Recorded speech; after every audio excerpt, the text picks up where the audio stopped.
من المسلمين وأرشدنا إلى صراط مستقيم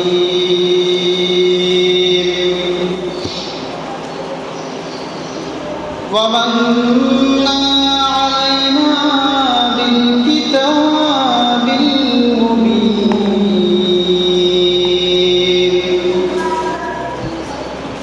وأمرنا بالصدق والعفاف والأمانة والصبر اليقين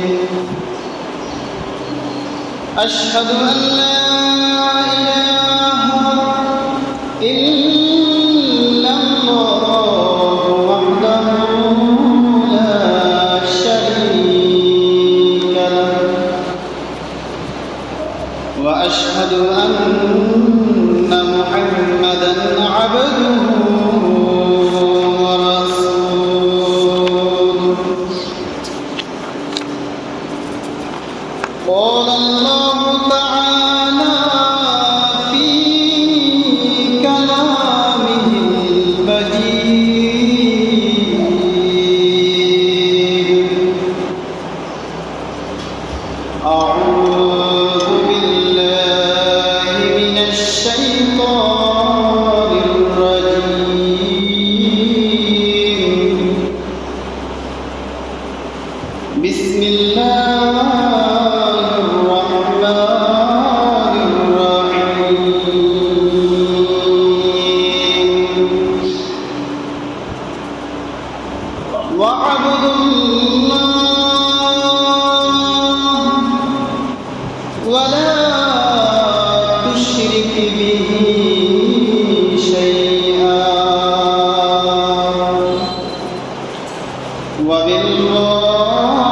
وبالوالدين إحسانا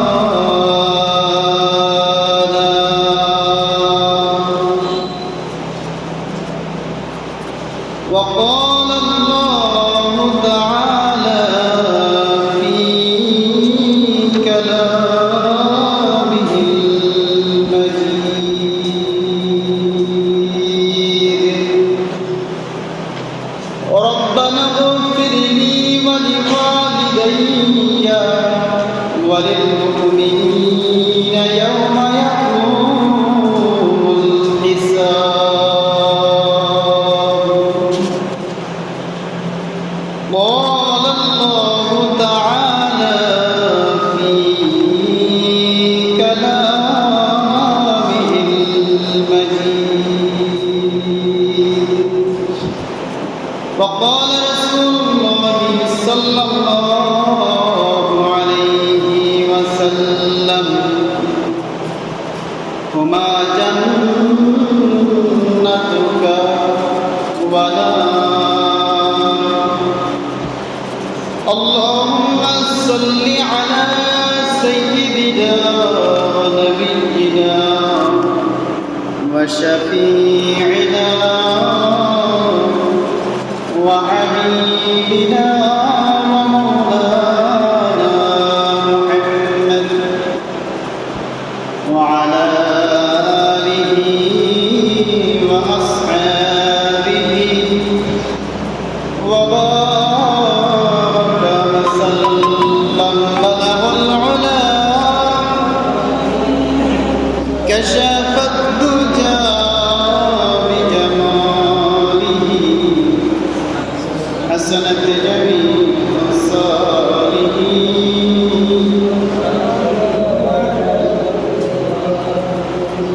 غلام جهادا رجافري حكيم سخندر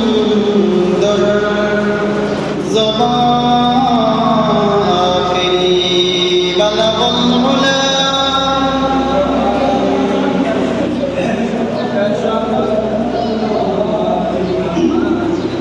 حسنت جميع الصالحين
সবাই নবীকে পাথর মারে, কেউ তো নিষেধ করলো না। আল্লাহুম্মা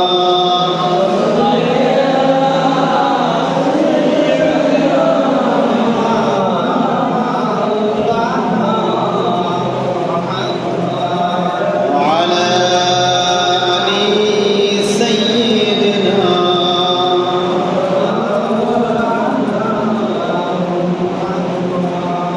কিসের বাড়ি কিসের ঘর, কিসের আপন ঠিকানা, 3.5 হাত জায়গা ছাড়া সঙ্গে কিছুই যাইবে না। আল্লাহুম্মা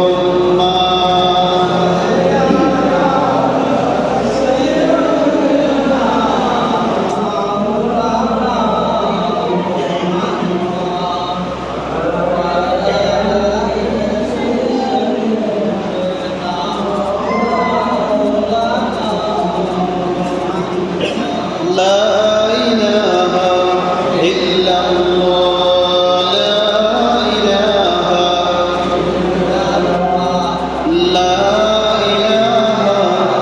ইল্লাল্লাহ, লা ইলাহা ইল্লাল্লাহ, লা ইলাহা ইল্লাল্লাহ,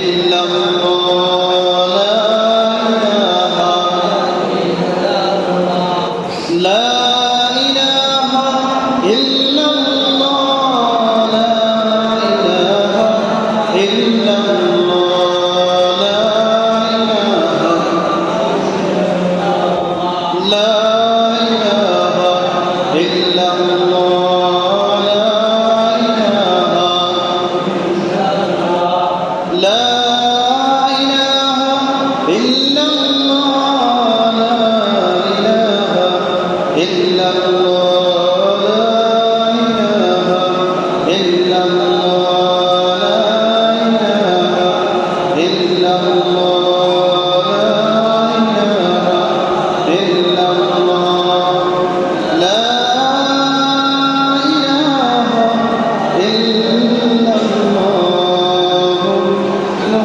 মুহাম্মাদুর রাসূলুল্লাহ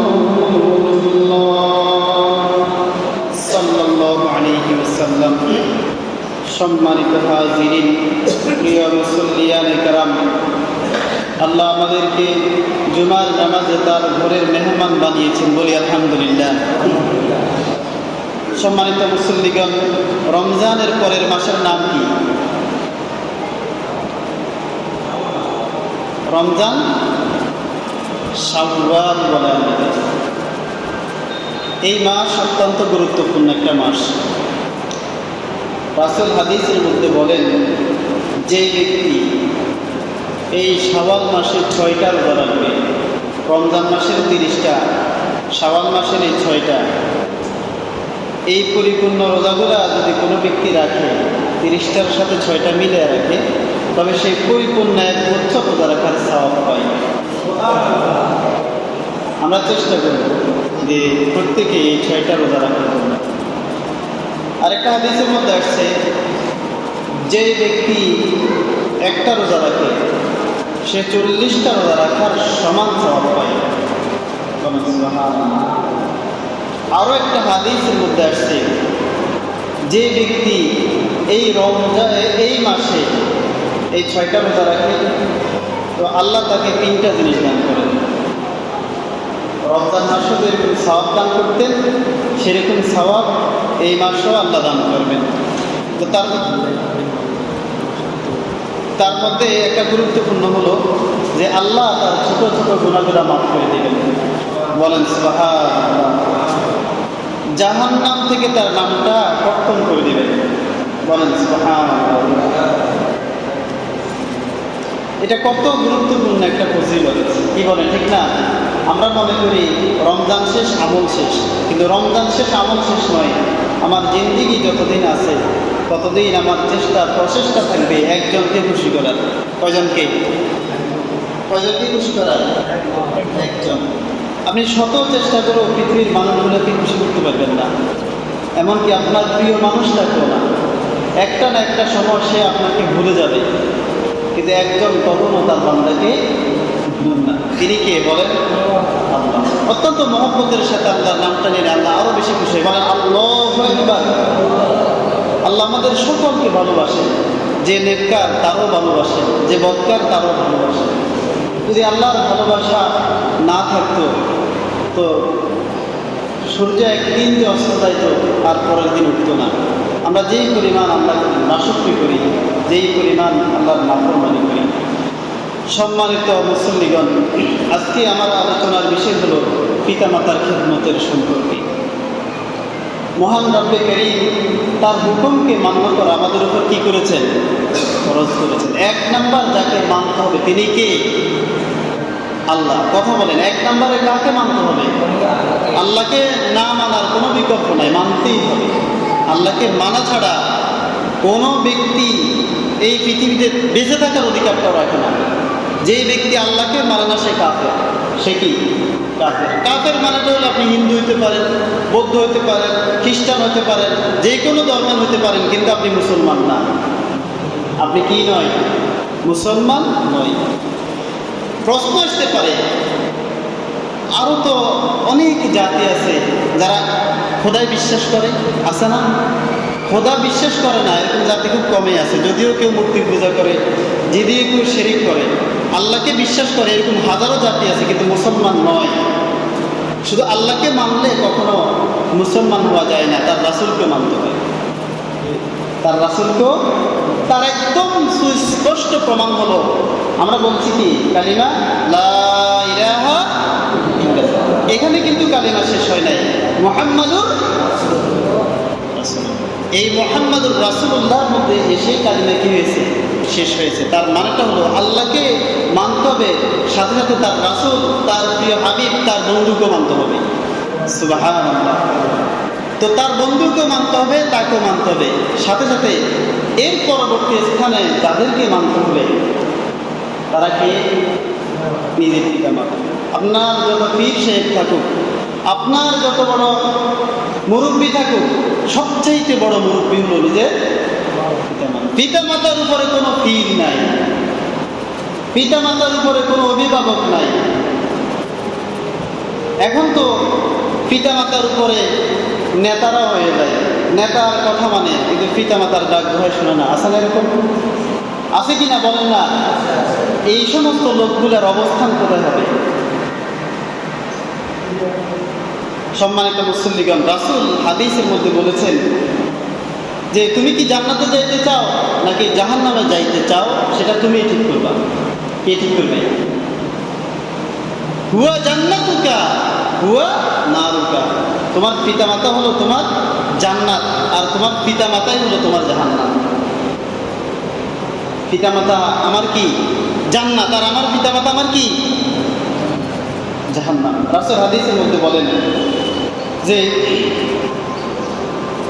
জান্নাতের মধ্যে অনেকগুলো দরজা আছে। দরজাগুলোতে ঢুকার সময়,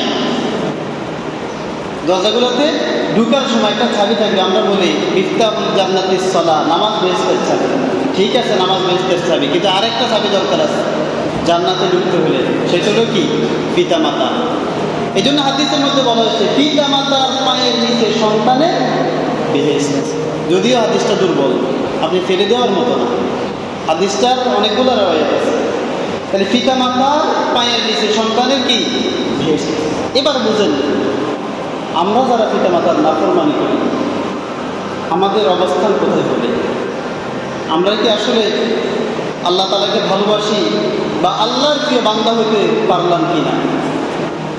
সম্মানিত মুসল্লিগণ, আল্লাহ তাআলা সূরা আরাফের 15 নম্বর আয়াতের মধ্যে বলেন ওয়াসাইনাল ইনসানা বিওয়ালিদাইহি ইহসানা হামালাতহু উম্মুহু কুরহান ওয়া ওয়াদাআতহু কুরহান ওয়া হামালুহু ওয়া ফিসালুহু 30 শাহরা।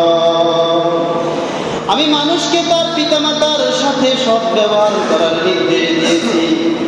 কেননা তার মা তাকে কষ্টের পর কষ্ট করে গর্ভে ধারণ করেছেন এবং তারপর জন্মদান করেছেন এবং 2টা বছর পর্যন্ত দুগ্ধ পান করিয়েছে। আল্লাহ তো ডাইরেক্ট নির্দেশ দিয়েছেন যে পিতা মাতার সাথে কি করা, ভালো ব্যবহার করা, সৎ ব্যবহার করা।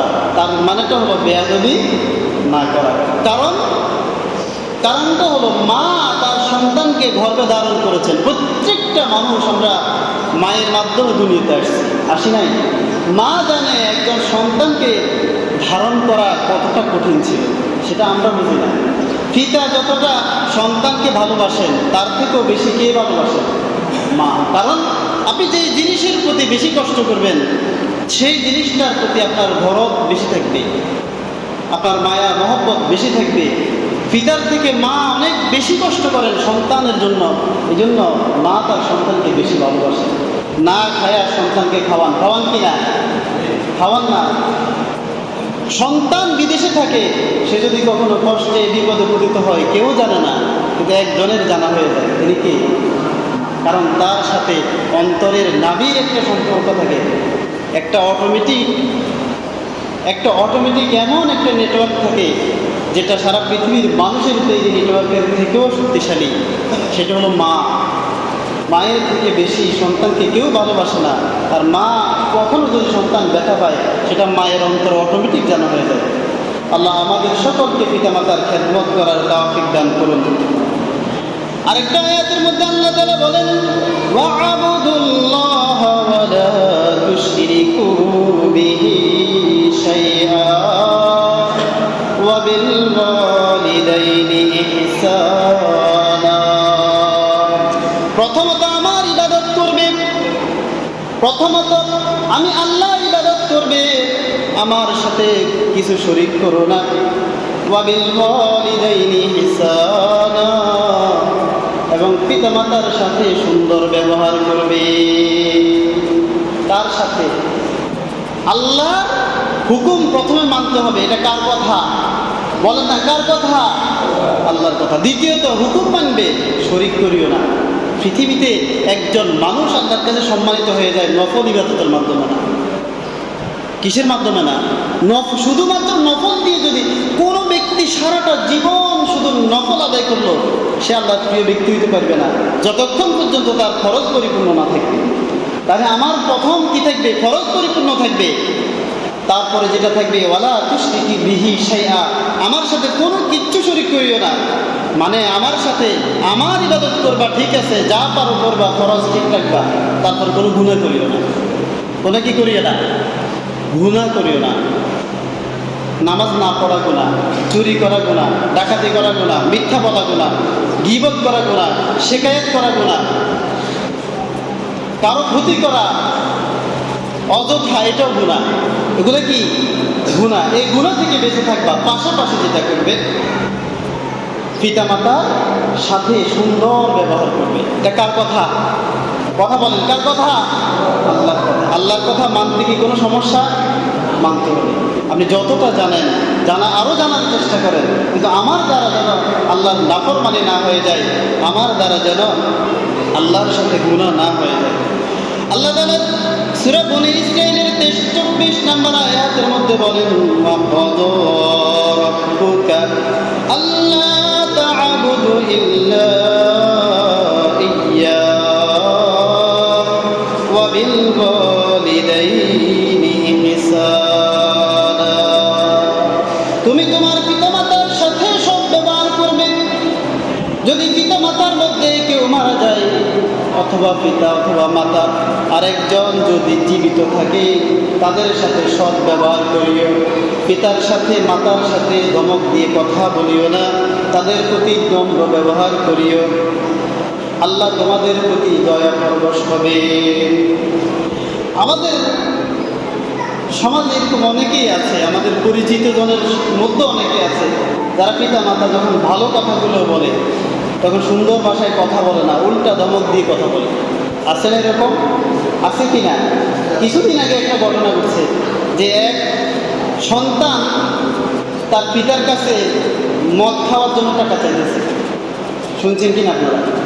তো সন্তান যখন বারবার পিতাকে বিরক্ত করে, একটা সময় নিজের সম্পদ অনেক কিছু বিক্রি করে সন্তানকে মদ গাঁজার জন্য টাকা দিচ্ছে, একটা পর্যায়ে এসে পিতা বিরক্ত হয়ে নিজের সন্তানকে নিজের রুমের মধ্যে কোবাই দিয়েছে। শুনছেন কিনা আপনারা? তো যখন এক সন্তান এবার বলতেছে, আব্বা আমি আর আপনার কাছে কখনো টাকা চাইবো না, পিতা তাড়াতাড়ি তার সন্তানকে জড়াইয়া ধরলেন, কিন্তু ততক্ষণে সন্তান আর বেঁচে থাকার অবস্থা নাই। হাসপাতালে নেওয়ার পরেই সন্তান মারা গেছে। একজন পিতা যতটাই রাগান্বিত হন, যতটাই কঠোর হন, কিন্তু সন্তানের প্রতি তার একটা আলাদা কি থাকে, দয়া থাকে, মায়া থাকে। এই সন্তান মারা গেল, কিন্তু আমাদের সমাজে অনেক সন্তানের এরকম আছে যারা মদ খায়, গাঁজা খায়, হেরোইন খায়। এই মদ, গাঁজা, হেরোইন নেশা খাওয়ার কারণে সন্তানটা শুধু নিজের জীবনটাই নষ্ট করে না, একটা সংসার করার যোগ্যতা তার থাকে না। আমি সংক্ষেপে বললাম, যারা এগুলা খায় তাদের সংসার করার আর সেই সক্ষমতা থাকে না, এটা নষ্ট হয়ে যায়। এই জন্য এখানে এই লোকগুলো বেশিরভাগ ফ্যামিলি থেকে নষ্ট হয়। কোথায় থেকে বলেন? যে পিতামাতা তার সন্তানের প্রতি খেয়াল রাখতে পারে না, এই সন্তানটা যখন বাইরে, যখন যুব বয়সে পরিণত হয়, বখাটেদের সাথে চলাফেরা করে, সে তার নিজেকে ঠিক রাখতে পারে না, কন্ট্রোলে রাখতে পারে না। কিন্তু এই ক্ষেত্রে কন্ট্রোলে রাখার সবচেয়ে বড় যারা ভূমিকা রাখতে পারে তারা হলেন কে? পিতামাতা। তাদের উচিত সন্তানদের বিষয়ে খোঁজখবরই রাখা, তারা কার সাথে চলে, কার সাথে মিশে, কোথায় কি করে না করে। আপনার একটু সচেতনতায় আপনার সন্তানের ভবিষ্যৎ সুন্দর হবে। আল্লাহ আমাদেরকে নিজেদের সন্তানের প্রতিও খেয়াল রাখার তৌফিক দান করুন। সম্মানিত মুসল্লিগণ, আল্লাহ তাআলা আরেকটা আয়াতের মধ্যে বলেন, কুল ইন কানা আবাউকুম ওয়া আবনাউকুম ওয়া ইখওয়ানুকুম ওয়া আযওয়াজুকুম ওয়া আশীরাতুকুম আমওয়ালুন তারাফতুমুহা ওয়া তিজারাতুন তাখশাউনা কাসাদাহা। আপনি বলুন, যারা তাদের পিতামাতাকে ভালোবাসে, তাদের সম্পদকে ভালোবাসে, সম্মানকে ভালোবাসে, তাদের প্রিয় আরও অনেক বস্তু আছে সেটাকেও ভালোবাসে, এই ভালোবাসার মধ্যে পড়ে যদি জিহাদে শরীক না হয়, তবে আল্লাহ তাআলা বলতেছেন আল্লাহ তাদেরকে হেদায়েত দেন নাই, আর কোনো ফাসিক সম্প্রদায়ের প্রতি আল্লাহ খুশি হন না। প্রথমেই আপনাদেরকে বলছিলাম যে সর্বপ্রথম যেটা থাকবে সেটা হলো আল্লাহ, তারপর তার রাসূল, তারপর পিতামাতা। এক নম্বরে কে? আল্লাহর হুকুম, দুই নম্বরে তার রাসূলের নির্দেশ, তিন নম্বরে কে? পিতামাতা। তো এই ক্ষেত্রে আসে আল্লাহ যেটা বলতেছেন, সে যে ব্যক্তি পিতাকেও মানলো, মাতাকেও মানলো, সম্পদকেও ভালোবাসলো, সব কিছু ভালোবাসলো, কিন্তু একটা পর্যায়ে এসে যখন জিহাদের নির্দেশটা চলে আসলো, সেই জিহাদ করতে গেল না, তো সে তারা আল্লাহ হেদায়েত দেন নাই। তারা আল্লাহ কি দিন নাই? হেদায়েত দেন নাই, বরং সে ফাসিক। আর ফাসিক সম্প্রদায়ের জন্য আল্লাহ কখনো খুশি হন না, আল্লাহ কখনো তাদের উপর সন্তুষ্ট থাকেন না। আরেকটা আয়াতের মধ্যে আল্লাহ তাআলা বলেন, সূরা তাওবার 23 নম্বর আয়াত, ইয়া আইয়ুহাল্লাযীনা আমানু লা তাত্তাখিযু আবাআকুম ওয়া ইখওয়ানাকুম আউলিয়া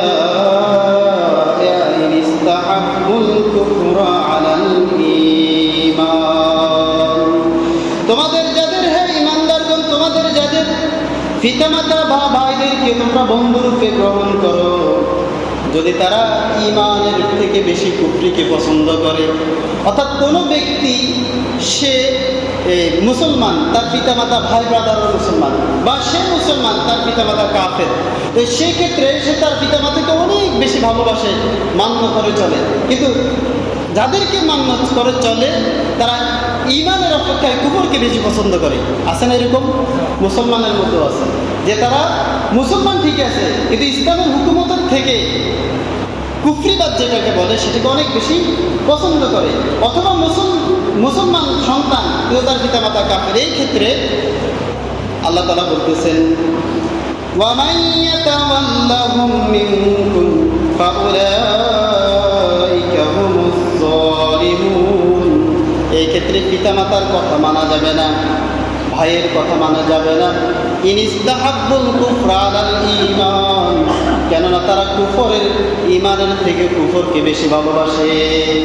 আর যারা ঈমানের থেকে কুফরকে বেশি ভালোবাসে তাদেরকে অভিভাবক হিসেবে গ্রহণ করা যাবে না। কার কথা? আল্লাহর কথা। পরিষ্কার কথা যেটা, পরামর্শক রূপে আপনি তাদেরকে গ্রহণ করবেন যারা আল্লাহকে ভালোবাসে, তার রাসূলকে ভালোবাসে, দ্বীন সম্পর্কে যারা ভালো বুঝে। যারা কুফরকে ভালোবাসে তাদেরকে নয়, যারা দ্বীনের উপর চলার অভিজ্ঞতা রাখে না তাদেরকেও নয়। সংক্ষেপে একটা কথা বলি, প্রত্যেকটা ব্যক্তির একজন মুরব্বী থাকা দরকার, একজন পরামর্শক থাকা দরকার। যদি কোনো ব্যক্তির কোনো পরামর্শক না থাকে, কোনো মুরব্বী না থাকে, সে ব্যক্তি অতি অল্প সময়ের মধ্যে বিপদে পতিত হওয়ার সম্ভাবনা আছে। একটা সহজ একটা উদাহরণ দিই, যেমন বর্তমান সারা পৃথিবীর মধ্যে একটা জাতি আছে, নিকৃষ্ট জাতি, তাদের নাম হলো ইসরায়েল বা ইহুদি। আপনারা জানেন কিনা? এই ইসরায়েলও কিন্তু একা চলে না, তাদেরও মুরব্বী আছে, তাদেরও বড় ভাই আছে। আপনারা জানেন কিনা? তাদের বড় ভাইদের নাম বলতে পারবেন? পশ্চিমারা। কারা?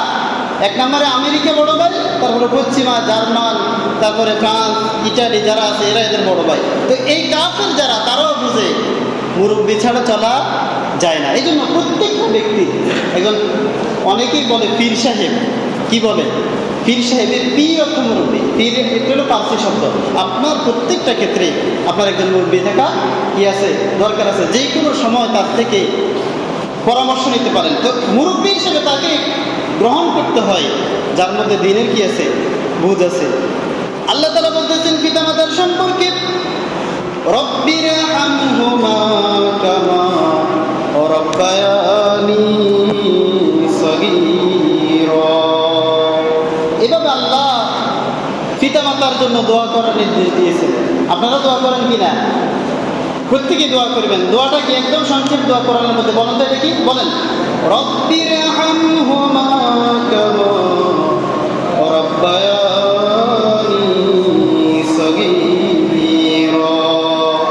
রাসূল সাল্লাল্লাহু আলাইহি ওয়াসাল্লাম হাদিসের মধ্যে বলেন, ইন্নাল্লাহা হারামা আলাইকুম উকুকা ওয়াল উম্মাহাতুকুম। আল্লাহ তোমাদের জন্য পিতামাতার নাফরমানি করা হারাম করে দিয়েছে। পিতামাতার নাফরমানি করা কি করে দিয়েছেন? হারাম করে দিয়েছেন। তাহলে পিতামাতার সাথে মন্দ ব্যবহার করা যাবে? পিতামাতার নির্দেশ অমান্য করা যাবে? কথা বলেন, যাবে? ভালো নির্দেশ কখনো অমান্য করা যায় না। আরেকটা হাদিসের মধ্যে আছে, قال رسول الله صلى الله عليه وسلم رضا الرب في رضا الوالد وسخط الرب في سخط الوالد। যার উপর পিতা সন্তুষ্ট, মাতা সন্তুষ্ট, আল্লাহ তার উপর খুশি। আর যে সন্তানের উপর পিতা মাতা অসন্তুষ্ট, রাগান্বিত থাকে, আল্লাহ তাদের উপর রাগান্বিত। বলেন না কথা ঠিক কিনা? এমন অনেক ফ্যামিলি আছে আমার জানা মতে যে নিজে অনেক কষ্ট করে খায় নিজের সন্তানদেরকে নিয়ে, তবুও নিজের ভাইদের প্রতি, নিজের পিতামাতার প্রতি ভালোই খেয়াল রাখে। কিন্তু মানুষ যখন ধনী হয় তখন তার মধ্যে ওই যে সংকীর্ণতা চলে আসে। ভিখারিকে 2 টাকা দিতেও তার কষ্ট হয়। হাদিসের মধ্যে একটা হাদিস মিসকাত শরীফের, সেখানে আছে এক সন্তান সারাদিন বকরি চড়াইতো, রাত্রিবেলা যখন আসতো তার পিতামাতাকে বকরি থেকে দুধ দহন করে খাওয়াইতো। একটা সময় আরেকদিন এসে দেখলো পিতামাতা ঘুমাই গেছে, নিজের সন্তানেরা জাগ্রত আছে। ওই পিতামাতাকে দুধ দহন করে আনলো, নিজের সন্তানদেরকে না খাওয়ায়া ঘুমন্ত পিতামাতার জন্য সারা রাত অপেক্ষা করলো।